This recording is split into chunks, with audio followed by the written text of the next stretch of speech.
Hello दोस्तों, आप सभी का एच फॉर हिंदी अकेडमी में स्वागत है। आज हम लोग आदिकाल का दूसरा भाग देखेंगे। इसमें प्राचीन नाथ साहित्य इम्पोर्टेंट है। जिस प्रकार सिद्धों का क्षेत्र पूर्वी भारत था, नाथ साहित्य का क्षेत्र क्या था? पश्चिमी भारत था। गोरखनाथ का नाथ पंथ बौद्ध का वज्रयान शाखा से निकला है। जो नाथ साहित्य है वो कहाँ से निकला है? बौद्धों के वज्रयान शाखा से निकला है। जैसे हजारी प्रसाद द्विवेदी के अनुसार एक परिभाषा है कि नाथ पंथ या नाथ संप्रदाय के सिद्ध मत, सिद्ध मार्ग, योग संप्रदाय, अवधूत मत, अवधूत संप्रदाय के नाम भी प्रसिद्ध है। इम्पोर्टेंट है।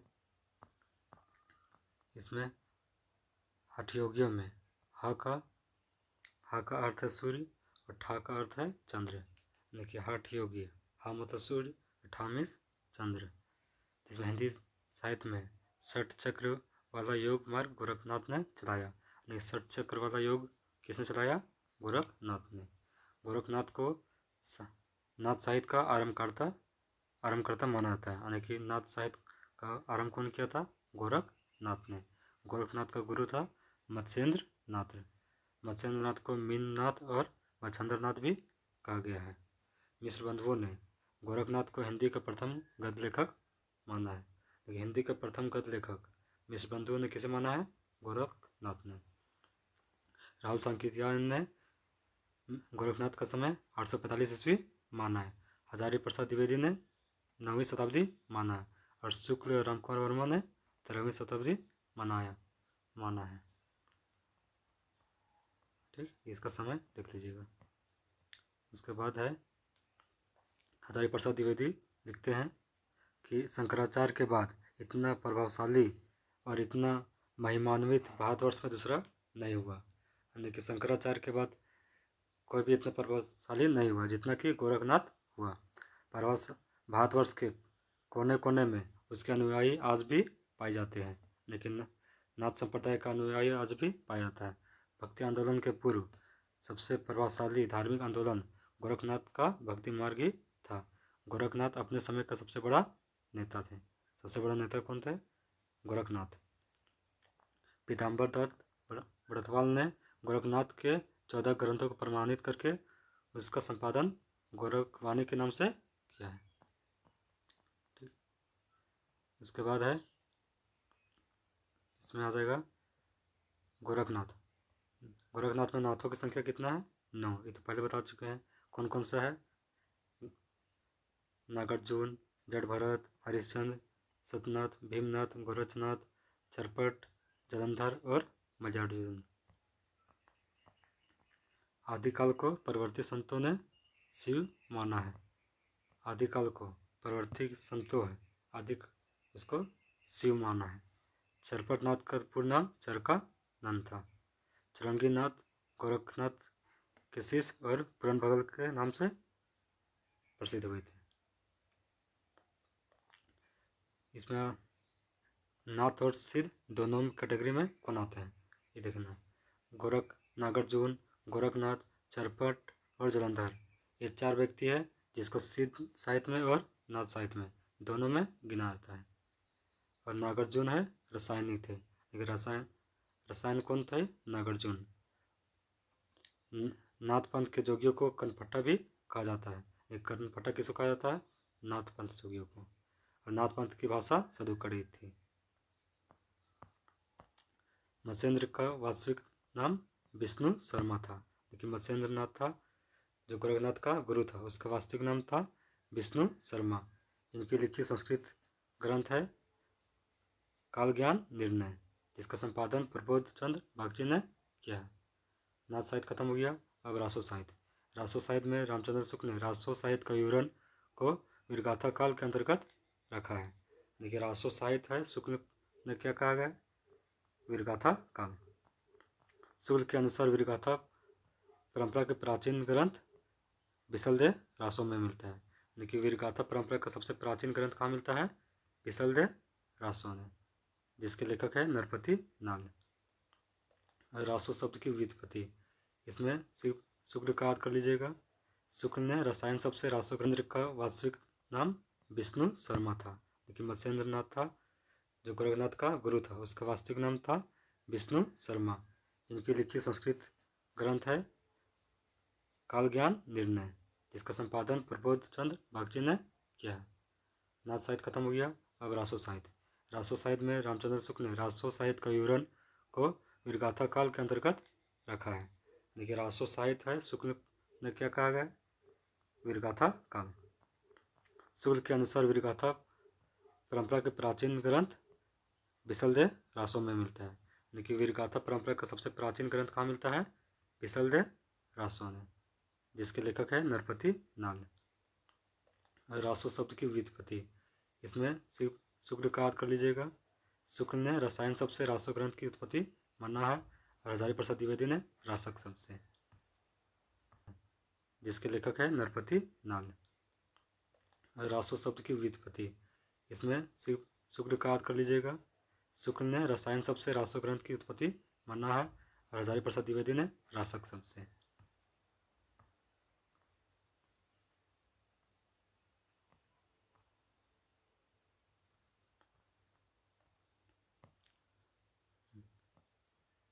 शुक्ल ने रासो शब्द की उत्पत्ति रसायन शब्द से माना है, और हजारी प्रसाद द्विवेदी ने रासक शब्द से माना है, और रामस्वरूप चतुर्वेदी ने रस या रावत शब्द से रासो शब्द की उत्पत्ति माना है।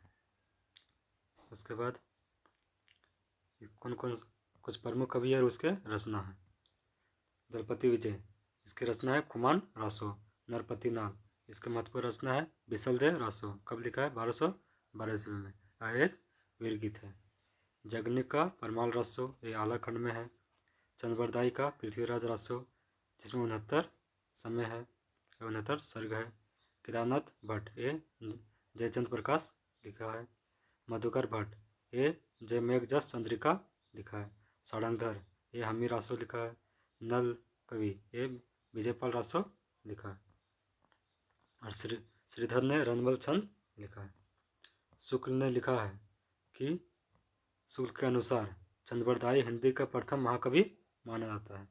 लेकिन शुक्ल ने हिंदी का प्रथम महाकवि किसको माना है, चंद्रबरदाई को, जिन्होंने पृथ्वीराज रासो लिखा है, और पृथ्वीराज रासो ही हिंदी का प्रथम महाकाव्य है।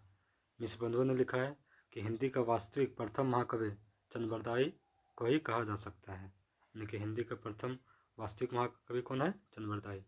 चंद्रबरदाई के पृथ्वीराज रासो में कुछ कवि प्रमाणिक मानते हैं, कुछ कवि अप्रमाणिक मानते हैं, इसके जो देखेंगे। जो पृथ्वीराज रासो द्वारा रचित चंद्रबरदाई द्वारा रचित पृथ्वीराज रासो को कौन प्रमाणिक मानते हैं, कौन अप्रमाणिक मानते हैं, और कौन अर्धप्रमाणिक मानते हैं। ठीक, प्रमाणिक में श्याम सुंदर दास, मिश्र बंधु, मोहनलाल विष्णुलाल पांड्या और कर्नल टाल्ड, ये पृथ्वीराज रासो को प्रमाणिक मानते हैं। और अप्रमाणिक सबसे पहले शुक्ल जी ही मानते हैं अप्रमाणिक, फिर देवी प्रसाद जी मानते हैं, हीराचंद ओझा जी मानते हैं, और बुल्लर जी मानते हैं कि पृथ्वीराज रासो अप्रमाणिक रचना है। और अर्धप्रमाणिक मतलब आधा आधा। आधा आधा में कौन है, मुनिजीन विजय, हजारी प्रसाद द्विवेदी, सुनीति कुमार चटर्जी और दशरथ ओझा, ये अर्धप्रमाणिक मानते हैं। पृथ्वीराज रासो में 69 सर्ग है। 69 सर्ग और 68 छंद का प्रयोग किया गया है। पृथ्वीराज रासो को 56 छंद का विशेषज्ञ माना जाता है। हजारी प्रसाद द्विवेदी ने पृथ्वीराज रासो को सुख सखी संवाद कहा है। कौन कहा है, हजारी प्रसाद द्विवेदी ने। डॉक्टर बुलर ने जो कश्मीरी कवि है जानक, इसका पृथ्वीराज विजय लिखा गया है। उसी के आधार पर पृथ्वीराज रासो को अप्रमाणिक घोषित किया है। पृथ्वीराज रासो को उसके पुत्र चंद्रबरदाई के पुत्र ने जलहन ने पूरा किया है। इसमें है कि पृथ्वीराज रासो को चंद्रबरदाई के पुत्र जलहन ने पूरा किया, क्योंकि यह अपूर्ण रचना था। बच्चन सिंह ने लिखा है कि पृथ्वीराज रासो एक राजनीतिक महाकाव्य है। दूसरे शब्द में कह सकते हैं कि पृथ्वीराज रासो राजनीति में महाकाव्यात्मक त्रासदी है। हिंदी में 12 मासा का वर्णन नरपति नाल बिसलदेव रासो में मिलता है। सर्वप्रथम 12 मासा का प्रयोग कहाँ पर मिलता है, बिसलदेव रासो में। किसका है, नरपति नाल का। क्यामस वध का वर्णन पृथ्वीराज रसों में, यानी पृथ्वीराज रसों का एक सर्ग है क्यामस वध। शुक्ल ने वीर का परंपरा का प्रथम ग्रंथ विशलदेव रासो को स्वीकार किया है। यानी वीर काव्य का प्रथम ग्रंथ कौन है? विशलदेव रासो। परमाल रासों में आल्हा-उदल नामक 2 सदा की वीरता का वर्णन है। आल्हा खंड को सर्वप्रथम फर्रुखाबाद के तत्कालीन जिलाधीश चार्ल्स इलियट ने प्रकाशित किया था। यानी कि आल्हा खंड को कौन प्रकाशित किया सबसे पहले? चार्ल्स इलियट ने। आल्हा खंड एक क्या होता है? बरसात ऋतु में उत्तर प्रदेश के बेसवाड़ा में गाया जाता है, जो बरसात में गाया जाता है। अब पढ़ेंगे विद्यापति के बारे में। विद्यापति के गुरु का नाम था पंडित हरि मिश्र। ये जो विद्यापति है इसका जन्म 1350 ईस्वी में हुआ था। विद्यापति ये बिहार के दरभंगा जिले के विभूषी गांव के निवासी थे। विद्यापति द्वारा रचित ग्रंथ है जो संस्कृत में है शिव सर्वसार, गंगा वाक्यावली, और आहट में है कीर्ति लता और कीर्ति पताका। मैथिली में है पदावली और गोरक्ष विजय नाटक, और भी आगे है संस्कृत में और आहट में। संस्कृत में आ जाएगा और भू परिक्रमा, दान वाक्यावली, पुरुष परीक्षा, भागसार, लिखनावली, और आहट में तो ये तो बता ही चुका कीर्ति लता और कीर्ति पताका, जिसमें कीर्ति लता में कीर्ति सिंह और कीर्ति पताका में शिव सिंह की वीरता का वर्णन किया गया है। विद्यापति तिरहुत के राजा शिव सिंह और कीर्ति सिंह के दरबारी कवि थे। किसके दरबारी कवि थे? राजा शिव सिंह और कीर्ति सिंह के। विद्यापति को सिंगारी कवि, भक्त कवि और रसवादी कवि माना जाता है। सिंगारी कवि कौन माना है, भक्त कवि कौन माना है और रसवादी कवि कौन माना है? सिंगारी कवि हरप्रसाद शास्त्री, रामचंद्र शुक्ल साहब सिंगारी कवि मानते हैं, रामकुमार वर्मा भी सिंगारी कवि मानते हैं। और भक्त कवि मानते हैं हजारी प्रसाद द्विवेदी और श्याम सुंदर दास। रसवादी सबसे ज़्यादा कौन मानते हैं? गिरियर्सन साहब। बच्चन ने विद्यापति को जातीय कवि कहा है। विद्यापति को जातीय कवि कौन कहा है? बच्चन सिंह ने।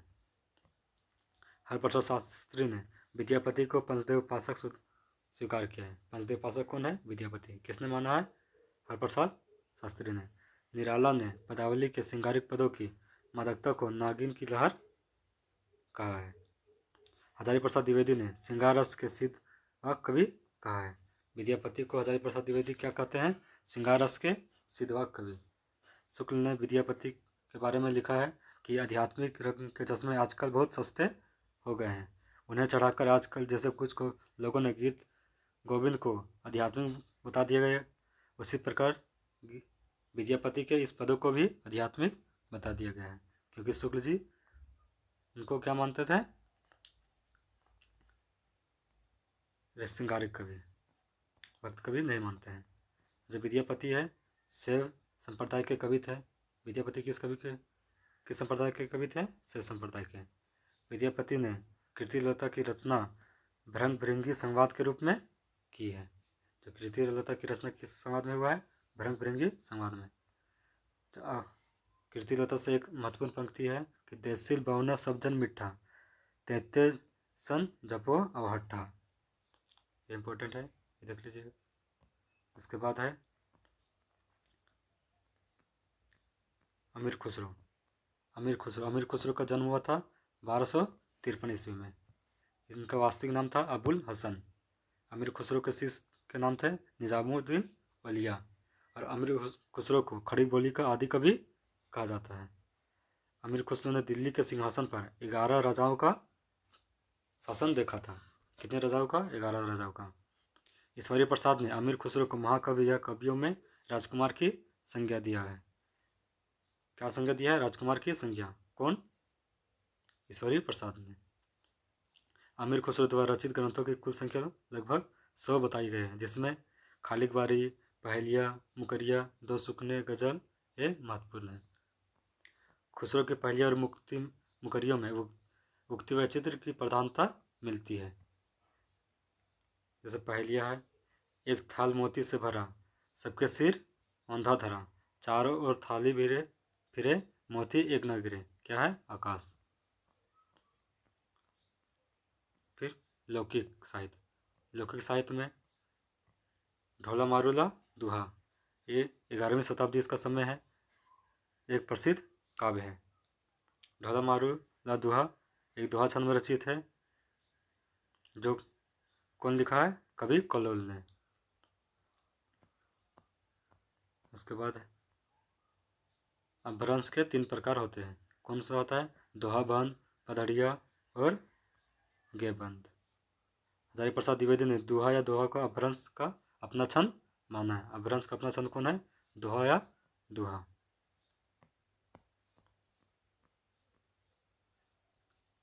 गाथा प्राकृत का अपना छंद है। अपभ्रंश का चरित्र काव्य पदड़िया बंद में लिखा गया है। अपभ्रंश का चरित्र काव्य किस बंद में लिखा गया है? पदड़िया बंद में। चरित्र काव्य में पदड़िया बंद की 8 पंक्तियों के बाद धत्ता दिया जाता है, जिसे कड़वक कहा जाता है। हिंदी में सर्वप्रथम चौपाई और दोहा पद्धति का प्रयोग बौद्धसिद्ध सरहप्पा की रचनाओं में मिलता है। यानी कि हिंदी में सर्वप्रथम चौपाई दोहा का प्रयोग कहाँ पर होता है? सरहप्पा में। हिंदी का प्रथम कवि किसको माना था? ये इसमें भी बहुत कन्फ्यूजन है। शिव सिंह सेंगर मानते हैं पुष्य को। राहुल संकेतियायन ये मानते हैं सरहप्पा को। राम कुमार वर्मा ये मानते हैं स्वयंभू को। गणपति चंद्र गुप्त ये मानते हैं शालिभद्र सूरी को। और अगर डायरेक्ट बोलेगा कि हिंदी का प्रथम कवि तो सरहप्पा। उसके बाद हजारी प्रसाद द्विवेदी ने हिंदी का प्रथम कवि माना है अब्दुल रहमान को। और शुक्ल ने आदिकाल को अनिष्ट लोक प्रवृत्ति कहा है। यानी कि आदिकाल को क्या बोला गया है? अनिष्ट अनिर्दिष्ट लोक प्रवृत्ति। हजारी प्रसाद द्विवेदी ने आदिकाल को अत्यधिक विरोधी और व्याघातों का युग कहा है। यानी कि आदिकाल क्या था? अत्यधिक विरोधी था और व्याघातों का युग था। चंद्र शर्मा गुलेरी ने, राहुल संकेतियाय ने, रामचंद्र शुक्ल ने अपभ्रंश को पुरानी हिंदी कहा है। हजारी प्रसाद द्विवेदी और रामविलास शर्मा ने अपभ्रंश को हिंदी से पृथक मानते हैं। यानी कि हिंदी और अपभ्रंश अलग है। भोला शंकर व्यास ने हिंदी के आरंभिक रूप को आवट कहा है। और अमीर खुसरो को संगीत के क्षेत्र में कव्वाली, तराना गायन शैली, सितारवाद का अंतर का जन्मदाता माना गया है। राम कुमार वर्मा ने अमीर खुसरो को अवधी भाषा का प्रथम कवि माना है। ठीक, आज का यही। नेक्स्ट क्लास में भक्ति काल को पढ़ेंगे। ठीक, अगर अच्छा लगा होगा तो इस चैनल को सब्सक्राइब करके जुड़ सकते हैं।